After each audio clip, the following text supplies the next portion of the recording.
नमस्कार, मैं हूं गिरीश गेरोला और आप देख रहे हैं मेरू रेबार। उत्तराखंड की चार धाम यात्रा में गंगोत्री और यमुनोत्री की धाम की यात्रा इस बार चर्चाओं में है। दरअसल अक्षय तृतीया के मौके पर गंगोत्री और यमुनोत्री से ही चार धाम की यात्रा की शुरुआत होती है, लेकिन इस बार खास बात यह है कि उत्तराखंड सूबे में पुलिस के जो मुखिया हैं, डीजीपी अशोक कुमार हैं, वो खुद यमुनोत्री और गंगोत्री धाम की निगरानी कर रहे हैं। ऐसा हो क्यों रहा है? 3 दिन के दौरे पर डीजीपी उत्तरकाशी पहुंचे हुए हैं और पहली बार ऐसा हो रहा है जब डीजीपी खुद गंगोत्री और यमुनोत्री की यात्रा की निगरानी कर रहे हैं। दरअसल ये आरोप लगते रहे हैं अक्सर कि बद्रीनाथ और केदारनाथ की तुलना में गंगोत्री और यमुनोत्री धाम को ज्यादा महत्ता नहीं दी जाती, ऐसे तीर्थ पुरोहित आरोप लगाते हैं। लेकिन इस बार कुछ हटकर है और इसके क्या परिणाम सामने आएंगे, लोगों को जिस तरह से भीड़ उमड़ने की उम्मीद जत रही है, तो उस पर पुलिस प्रशासन किस तरह से भीड़ प्रबंधन का मार्ग प्रशस्त करेगा, इस पर एक नजर डाल लेते हैं।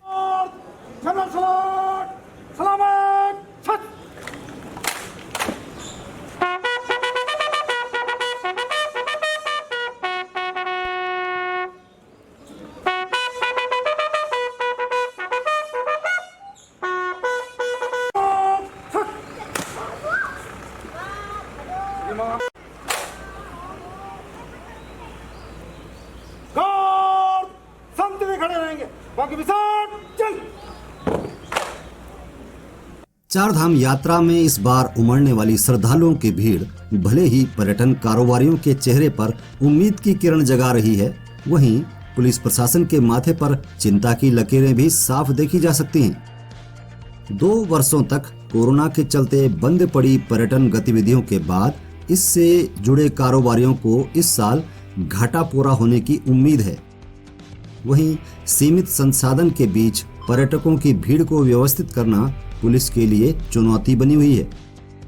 इसी कड़ी में सूबे के पुलिस मुखिया डीजीपी अशोक कुमार अपने 3 दिवसीय दौरे पर उत्तरकाशी पहुंचे।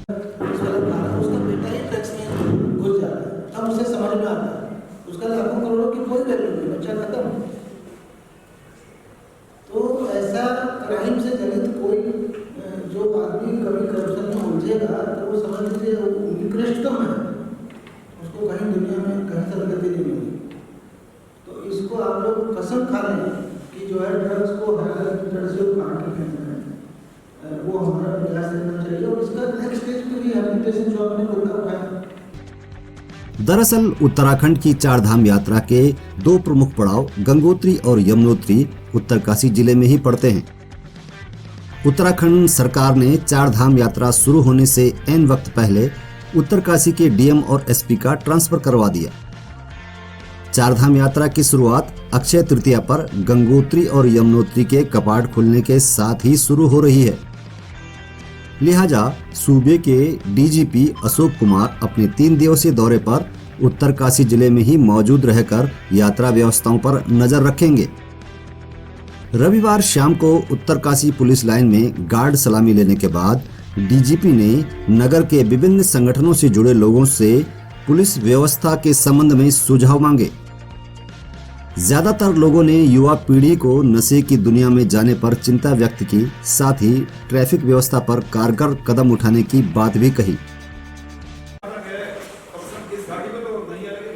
जो हमारी देश के हैं उनकी इंफॉर्मेशन आप तक जाए। और सर तो कुछ पावर भी होनी चाहिए ना, ऐसे हम आ गए और उन्होंने हमें बोल दिया कि कौन होगा बीच में बोलने आया, तो सर हम क्या बोलेंगे वहाँ पर। और या फिर कॉलेज है वहाँ पर बगल में, वहाँ पर फेंक देते हैं, तो वहाँ से काफी बच्चे मतलब उस कॉलेज में ग्राउंड में खेलने जाते हैं, उनको हार्म पहुँच सकता है इन चीजों से। मैं अभी बीच में ट्रैक पे गई थी तैयार, तो मैंने वहाँ पर भी बहुत जगह पे देखा रैक पे बड़े पे कि ऐसा मतलब ग्लास वगैरह जो है ऐसे फेंक दिया जाता है। और उनमें मतलब ये है कि कहीं प्लेस बनाना चाहिए कि हाँ इन चीजों के आपके मणिकांत मिश्रा साहब थे, बहुत बढ़िया काम उन्होंने किया था इसमें ड्रग्स के मामले में, और राय साहब भी बहुत अच्छा काम कर रहे थे। हमें उम्मीद है आप भी बहुत अच्छा काम करेंगे। पत्रकार वार्ता में पुलिस मुखिया ने बताया कि जन सहयोग से ही पुलिस अपने प्रयासों में सफल होगी।